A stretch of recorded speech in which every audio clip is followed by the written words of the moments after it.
Tigers beat the Rangers 2-1. Torkelson has moved down. Who else is in the core that could be a part of the Tigers' future? And Jim Leyland's number 10 will be retired by Detroit. We break all that down on today's show.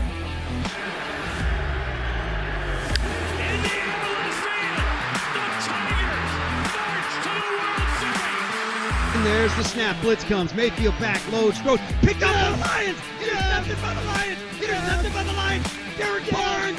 Derek Barnes. Derek Barnes. Reggie Miller. And it's blocked again. What a block. Lead pass in for Larkin. In space for Raymond. And he scores! Lucas Raymond!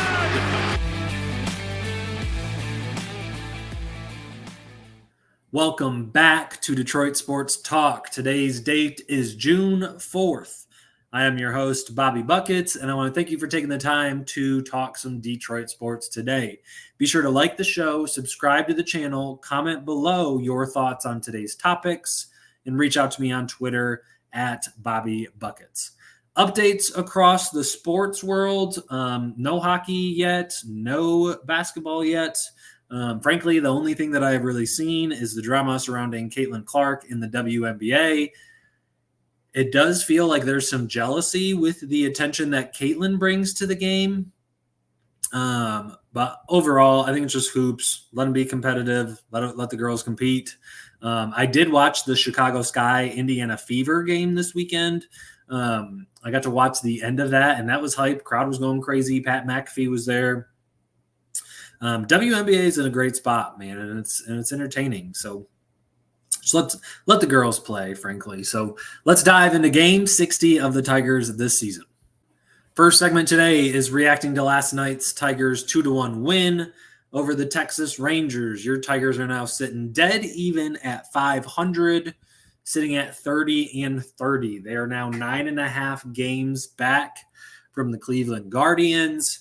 Tarek Skubal pitched. Normally, this guy throws gems. He gave up 7 hits in this one. He did throw 6 innings, only gave up 1 run. He had 2 walks and 6 strikeouts. He did not have the opportunity to win the game as it was 1-1. It was a tie game when he was pulled.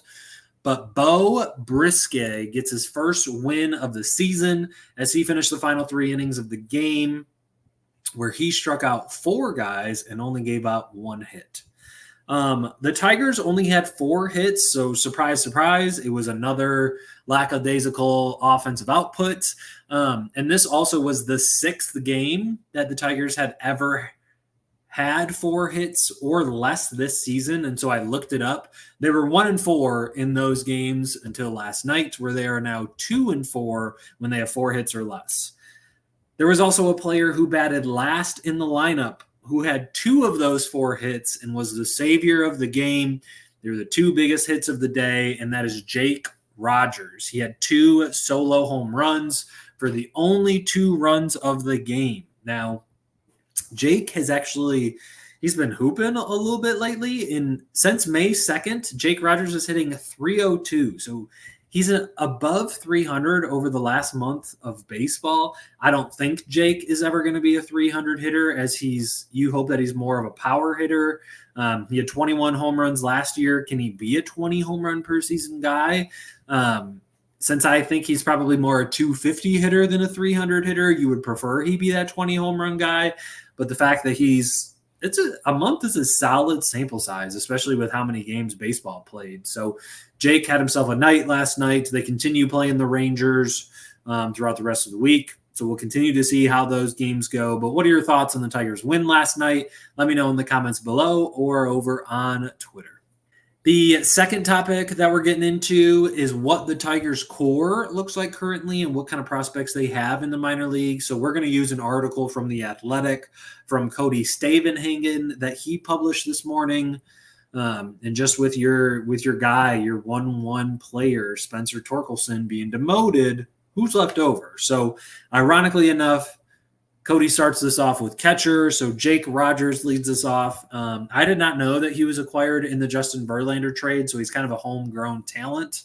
And the biggest question with him is just, can he be a 20 home run guy if he's not going to be a high batting average guy? Otherwise, I think you feel okay with Jake as your catcher. He's not some star defensive talent, but he has the talent to get the job done behind the plate. I think there's more to it too when you have to have chemistry with different players, know what pitches to call. So catcher is just a complicated position. But so far, I think Jake's here to stay.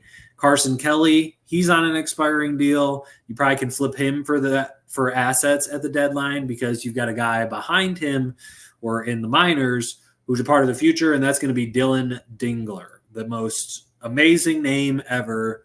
Dylan Dingler, hopefully hitting a lot of dingers. He's actually hitting 4 in May so far.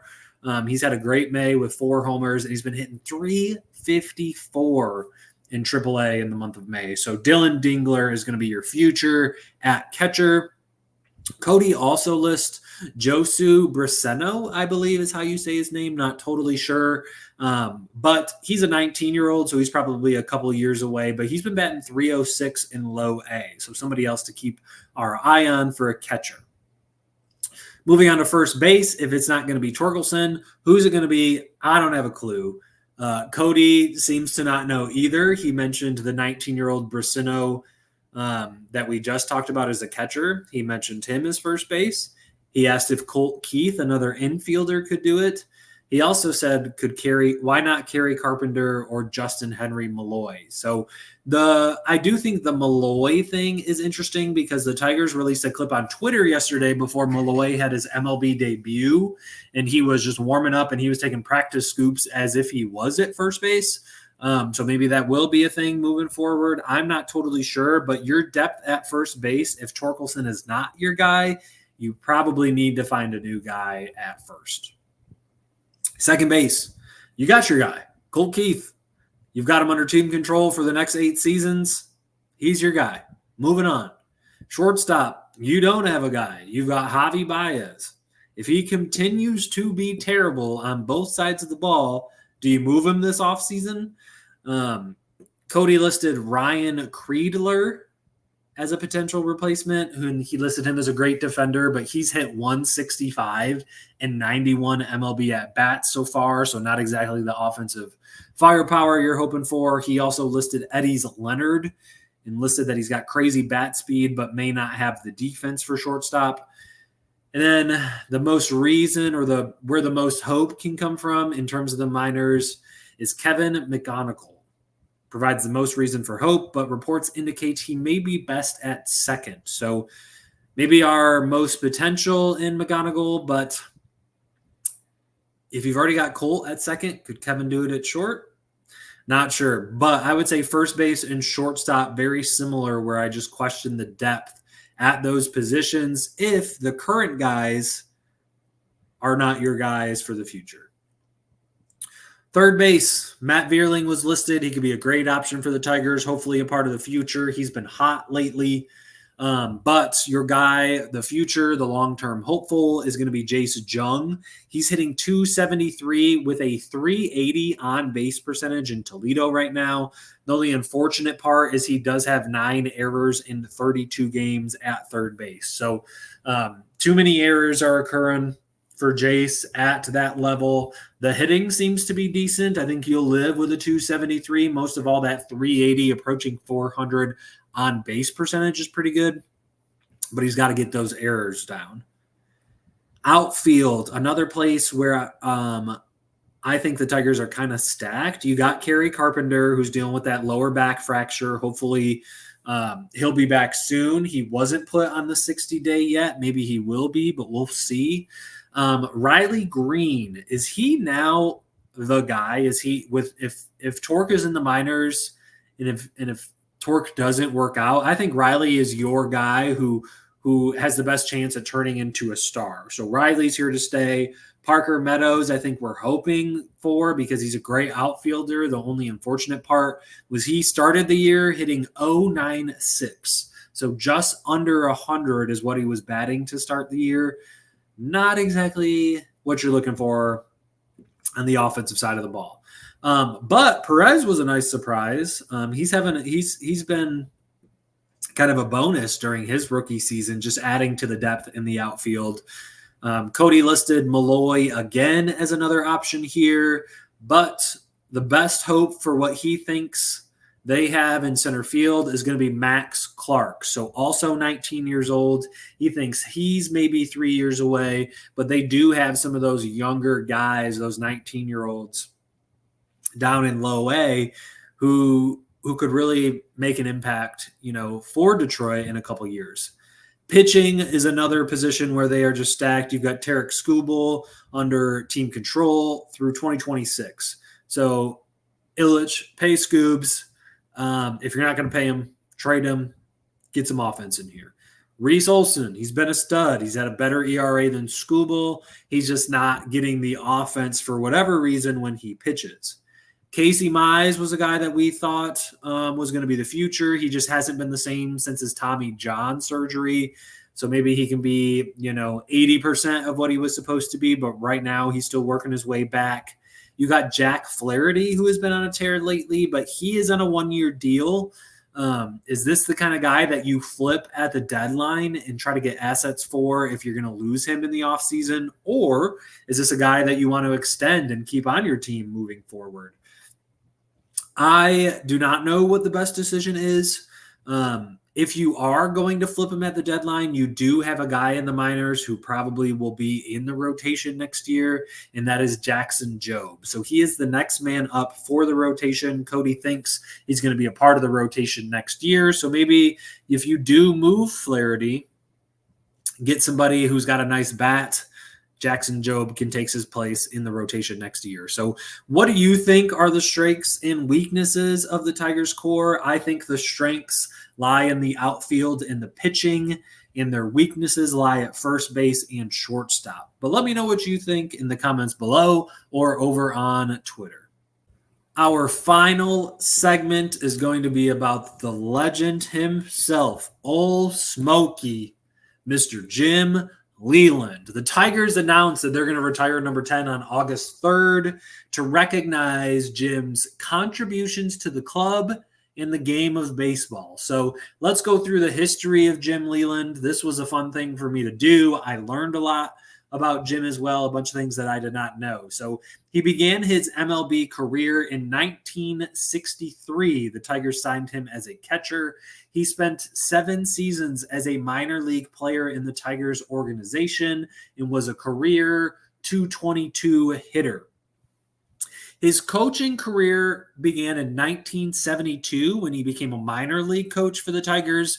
Did that for about 10 years until finally he was able to move up to the MLB. He joined Tony La Russa's coaching staff and was the third base coach on the Chicago White Sox.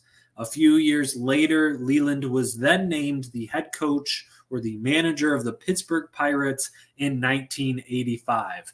He coached in Pittsburgh for 11 years, and he won 2 Manager of the Year trophies, got to coach Barry Bonds when Barry Bonds was in Pittsburgh, and then Leyland quit after new ownership took over.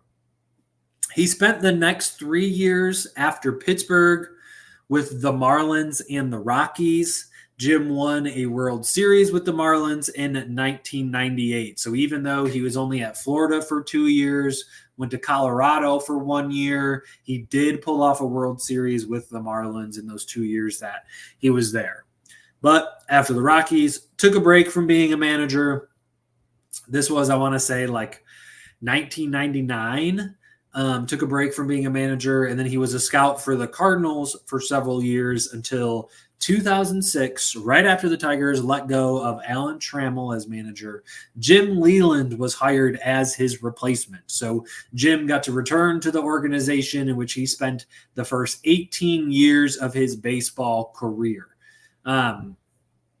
In his first season, he took the Tigers to the World Series where they lost to the St. Louis Cardinals and did win the Manager of the Year award for the 3rd time in his career. In 2012, he was the manager when Miggy won the Triple Crown, and that was the first time since 1967 that somebody had won the Triple Crown. And he took the Tigers to the World Series again that year, but they were swept by the San Francisco Giants. So he was able to take the Tigers to the World Series twice. before 2013, his last season before retiring. He won the AL Central title for the third year in a row, and he joined his friend Tony La Russa as the only two managers in history who have led two different MLB franchises to 3 consecutive division titles. That's a pretty cool full circle stat there.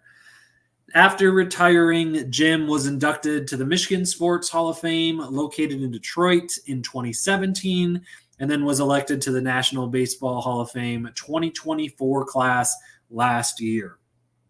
Jim was just you just loved the guy. I mean, he was just so easy to root for.